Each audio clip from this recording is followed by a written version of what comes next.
Hey y'all, welcome in.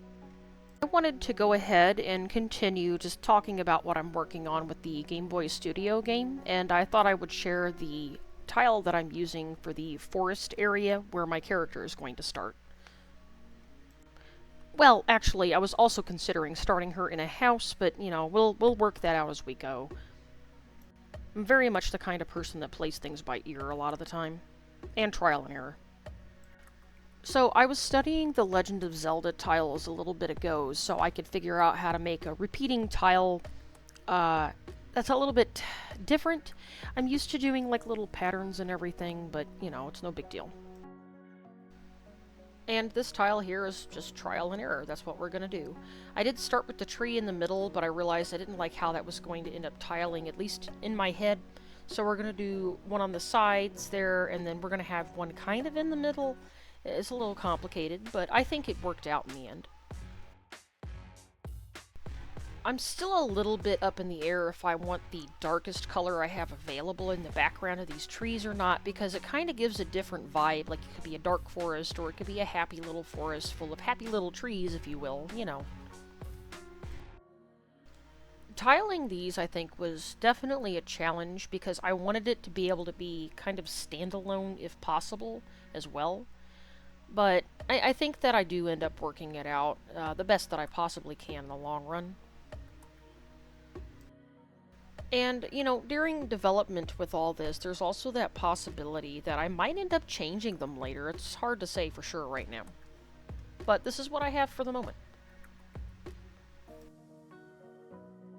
I'm really liking the silhouettes that I have going here.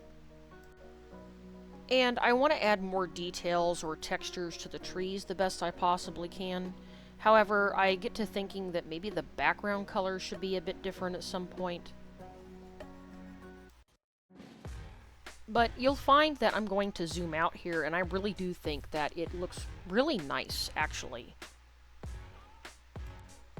And it looking nice with the super dark background is why I'm so conflicted about what to do about it, because, like, I may change it back to this dark background, but I do end up lightening it up.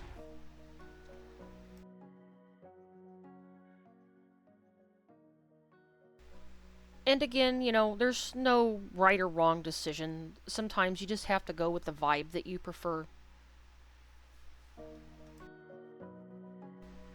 And I think texturing these trees is also something that's pretty subjective as well, because I could have done something like, I don't know, kind of like little W shapes on there to imply maybe some different shaped branches or something. But I like how I handled it at the moment.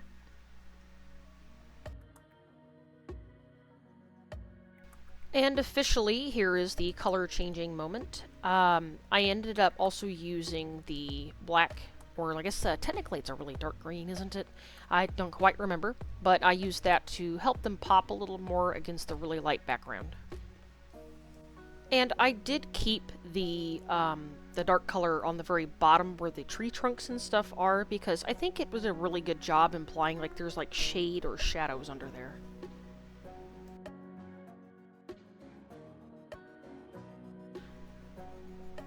And here it is in my little game. There's not a lot going on yet. I just have a character that can walk around and bump into things, but it's a start. Thanks for watching.